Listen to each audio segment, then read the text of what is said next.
ختم قرآن کا مسنون طریقہ حضرت ابن عباس رضی اللہ تعالیٰ عنہ نے ابی بن کعب رضی اللہ تعالیٰ عنہ سے روایت کیا کہ نبی کریم صلی اللہ علیہ وسلم جب قل اعوذ برب الناس پڑھ لیتے یعنی قرآن پاک ختم فرما لیتے تو سورہ فاتحہ سے دوبارہ شروع فرماتے، پھر سورہ بقرہ کے شروع سے وَأُولَٰئِکَ هُمُ الْمُفْلِحُونَ تک پڑھتے، تلاوت فرماتے، پھر ختم قرآن کی دعا فرماتے اور اس کے بعد ہی اپنی جگہ سے تشریف لے جاتے۔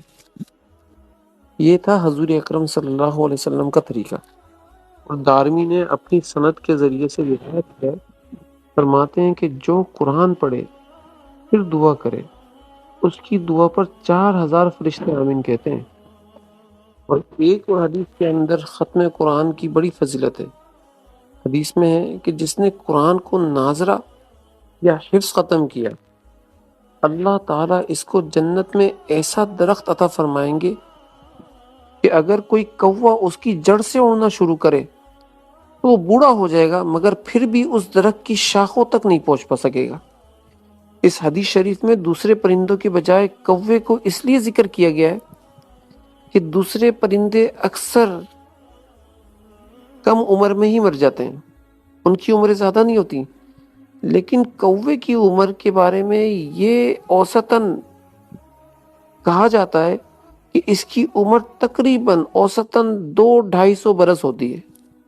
یعنی اگر کوا اس درخت سے اڑے تو اس کے پتوں کی مسافت طے کرنے سے پہلے ہی وہ بوڑھا ہو جائے گا۔ اور صحابہ کرام رضوان اللہ علیہم اجمعین سے بھی ختم قرآن پر دعا ثابت ہے۔ حضرت انس بن مالک رضی اللہ تعالیٰ عنہ جب قرآن ختم فرمایا کرتے تو وہ اپنے اہل خانہ کو جمع کر لیا کرتے تھے، اور اہل خانہ کو جمع کرنے کے بعد دعا کرتے تھے۔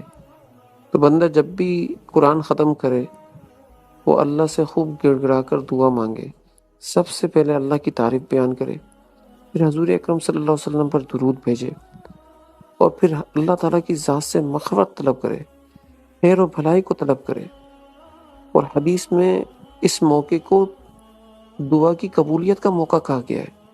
ختم قرآن کرنے والے کے لیے فرشتے بھی دعا کر رہے ہوتے ہیں۔ حدیث میں آتا ہے جب بندہ قرآن ختم کرتا ہے تو اس کے لیے 60,000 فرشتے رحمت اور مغفرت کی دعا کرتے ہیں۔ اب بتائیے اللہ کی ذات نے کتنی بڑی دولت سے ہم لوگوں کو نوازا ہے۔ ہم مسلمانوں کو قرآن شریف کی قدر ہی نہیں ہے، پورا سال ہو جاتا ہے قرآن شریف کی تلاوت نہیں کرتے، اور پھر رمضان شریف کے اندر بھی بڑی دقت اور مشکلات کی بات کرتے ہیں۔